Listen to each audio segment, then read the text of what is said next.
కన్య అయిన ఒక అమ్మాయికి తప్పకుండా కన్నె పొర ఉంటుందా? కన్నె పొర లేకపోతే ఆ అమ్మాయికి పెళ్లికి ముందే సెక్స్ సంబంధాలు ఉన్నట్లే భావిస్తారా?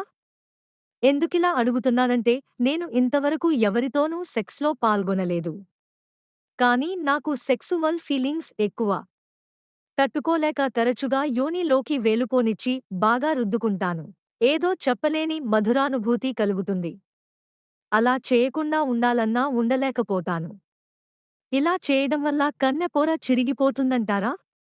మరి పెళ్లి అయ్యాక భర్తకి కన్నెపొర కనబడకపోతే నేను సెక్స్‌లో పాల్గొన్నానని గొడవ పెట్టుకుంటాడా? నేను అలాంటిదేమీ లేదని మొత్తుకున్నా కన్నెపొర లేకపోవడంతో నమ్మించేదెలా? ఇది నాకు చావు బ్రతుకుల సమస్య.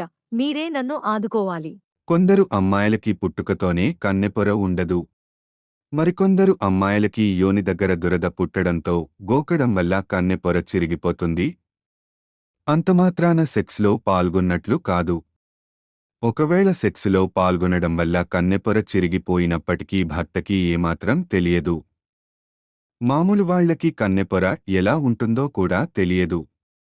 అందుకని కన్నెపొర ఉంటేనే కన్య అని లేకపోతే కాదని అనడం తప్పు. మీ విషయంలో ఎటువంటి భయం వద్దు. ధైర్యంగా పెళ్లి చేసుకోండి. భర్తతో దాంపత్య జీవితాన్ని హాయిగా అనుభవించండి.